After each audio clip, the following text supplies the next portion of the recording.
Pernah nggak kamu merasa ingin melepaskan segalanya? Lepas dari tekanan keluarga, tuntutan sosial, maupun tuntutan ekonomi. Dan segala hal yang membuat hidup terasa seperti perlombaan yang tidak ada akhirnya. Into the Wild adalah sebuah film yang diangkat dari kisah nyata Christopher McCandless yang mempertaruhkan hidupnya hanya untuk mencari suatu makna. Christopher McCandless, pemuda jenius lulusan universitas ternama, memiliki hidup yang nampaknya terlihat sempurna. Tetapi, di dalam keluarganya, dia menemukan pertengkaran, manipulasi, dan kepalsuan. Dari situlah, muncul keinginannya untuk benar-benar keluar dari dunia modern yang ia anggap penuh topeng. Dan pada akhirnya, dia memilih pergi tanpa uang, tanpa identitas, tanpa tujuan lain selain mencari kebebasan. Dalam filsafat eksistensialisme, hidup itu tidak memiliki makna bawaan. Manusia sendirilah yang menciptakan maknanya. Dan Chris mengambil gagasan itu secara ekstrim. Dia percaya makna hidupnya ada di luar sistem, di jalanan, di alam, di pengalaman yang benar-benar sederhana. Dia tidak ingin hidup sebagai anak pintar yang harus sukses. Dia ingin menjadi dirinya sendiri, apapun bentuknya. Chris adalah simbol individualisme yang murni. Dia hidup dari instingnya sendiri, memilih jalannya sendiri, dan menolak ketergantungan. Jan dan Rainy sangat menyayanginya. Wayne menganggapnya saudara. Ron Franz bahkan ingin mengadopsinya. Tapi Chris tetap pergi, karena baginya ikatan dengan manusia bisa mengancam kebebasan yang ia cari. Bagian paling kuat dari film ini adalah kritik Chris terhadap masyarakat modern. Baginya, dunia yang kita tinggali terlalu terobsesi dengan uang, status, pekerjaan, barang, dan pencapaian yang tidak ada artinya. Salah satu adegan paling ikonik adalah ketika Chris membakar uangnya. Itu bukan sekedar tindakan impulsif, itu adalah protes terhadap sistem yang ia anggap merusak manusia. Dia percaya bahwa konsumerisme membuat manusia lupa bahwa ada kehidupan yang lebih sederhana dan lebih nyata.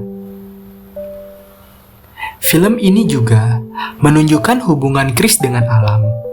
Bagi Chris, alam adalah rumah, guru, bahkan tempat pemurnian diri. Di alam, dia merasa merdeka, merasa hidup, merasa jujur, dan dia merasa tidak dihakimi. Alam menawarkan sesuatu yang tidak bisa diberikan oleh kota, keheningan yang membuat Chris benar-benar mendengar dirinya sendiri. Di bawah langit Alaska yang luas, dia merasa kecil, tapi untuk pertama kalinya, dia merasa utuh. Namun, alam juga mengingatkan bahwa kebebasan selalu datang dengan konsekuensi. Alam tidak hanya indah, alam juga keras, tak terduga, dan tidak memiliki belas kasihan. Ketika musim berubah, alam kembali menunjukkan sisi liarnya. Makanan susah, cuaca ekstrim, serta tubuhnya yang semakin melemah.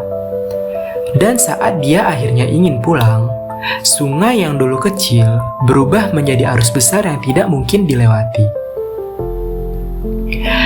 Setelah berbulan-bulan sendirian, Chris akhirnya merasa sesuatu yang lebih besar dari keinginannya untuk bebas, yaitu keinginannya untuk kembali pulang. Dan di salah satu halaman jurnalnya, dia menulis kalimat paling menyentuh pada film. Happiness is only real when shared. Bahagia itu nyata ketika dibagikan. Ini adalah puncak kesadaran eksistensial Chris. Selama ini, dia berpikir makna hidup ada dalam kesendirian. Tapi, ternyata manusia tetap membutuhkan manusia lainnya. Karena kondisinya yang lemah, Chris memakan tanaman liar yang ternyata beracun. Kesehatannya semakin menurun. Dalam detik-detik terakhir hidupnya, Dia tersenyum kepada langit seperti seseorang yang akhirnya berdamai dengan dirinya sendiri. Into the Wild adalah perjalanan melawan dunia modern, melawan diri sendiri, dan pada akhirnya kembali kepada manusia. Film ini mengajarkan bahwa kebebasan itu penting, tapi hubungan dengan orang lain juga bagian dari makna hidup. Alam itu indah, tapi hidup manusia tidak bisa dipisahkan darinya. Dan masyarakat konsumeris mungkin membuat kita lelah, tapi lari dari semuanya bukan satu-satunya jalan keluar. Terima kasih sudah menonton sampai akhir. Kalau kalian punya pendapat tentang film ini, atau pengalaman pribadi soal kebebasan dan makna hidup, tulis di komentar ya. Sekian dan terima kasih.